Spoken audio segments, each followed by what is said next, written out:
Chers collègues, bonjour messieurs les ministres.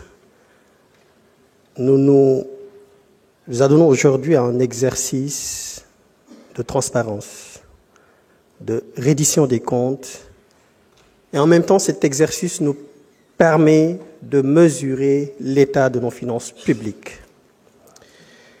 À travers cette loi de finances rectificative, nous avons relevé le poids de l'investissement des ressources extérieures, je veux dire, qui est chiffré à 1113 milliards contre 900 milliards pour les ressources internes.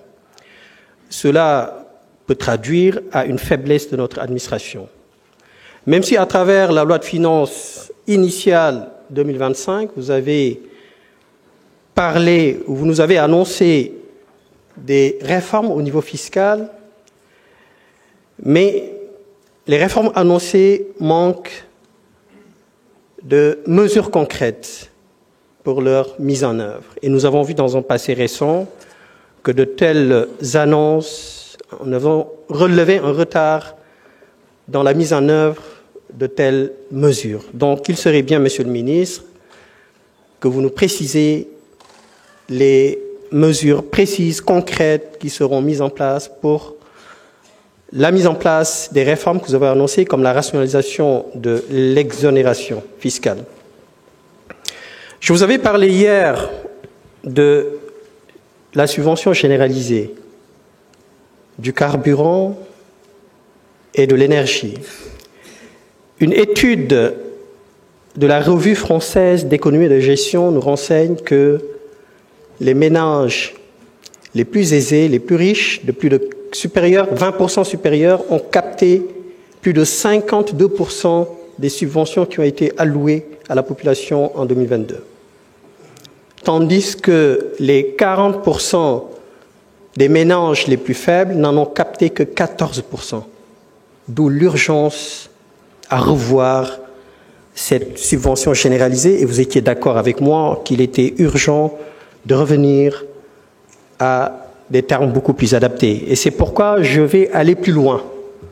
Concernant la subvention énergétique, c'est vrai que le rapporteur nous précisait que vous allez recourir au service des institutions internationales, mais moi je pense qu'on peut rester au niveau local, comme l'a précisé un des parlementaires. On pourra étudier la possibilité de mettre en place des coupons énergétiques afin de pouvoir mettre en place des mécanismes compensatrices qui pourraient être beaucoup plus favorables aux ménages les plus vulnérables. Des coupons énergétiques, et les bénéficiaires seront sélectionnés à travers le registre national unique. Et chaque bénéficiaire recevra un coupon à travers son identification, le numéro d'identification nationale de ce registre unique. On pourra faire de même pour le carburant. Au lieu de faire une subvention sur le carburant, il sera peut-être opportun de procéder à une subvention sur les transports en commun. Puisque un parlementaire l'a dit tout à l'heure, certains ménages n'ont même pas les moyens de s'acheter une voiture, alors que le bas peuple, les Sénégalais diminuent, prennent les transports en commun, faire de sorte que le service soit réduit. Et ce qui pourra faciliter, réduire la congestion et atténuer la pollution. Donc c'est effectivement quelque chose qu'il faudra peut-être approfondir, y réfléchir. Je finirai par la nécessité pour le Parlement, et je m'adresse au bureau de cette Assemblée nationale, à travers son président, en prenant en considération les dispositions de l'article 32 bis, qui précise qu'il peut être institué, sur proposition du bureau, un comité d'évaluation des politiques publiques. Lors du marathon budgétaire, certains ministres, pour ne pas dire tous les ministres, ont manifesté leur volonté de vouloir travailler de façon étroite avec les parlementaires, à travers les commissions respectives. Donc il serait nécessaire, Monsieur le Président, avec votre bureau, de mettre en place ce comité d'évaluation des politiques publiques qui sera que bénéfique pour nos concitoyens et pour l'exécutif. Merci pour votre attention.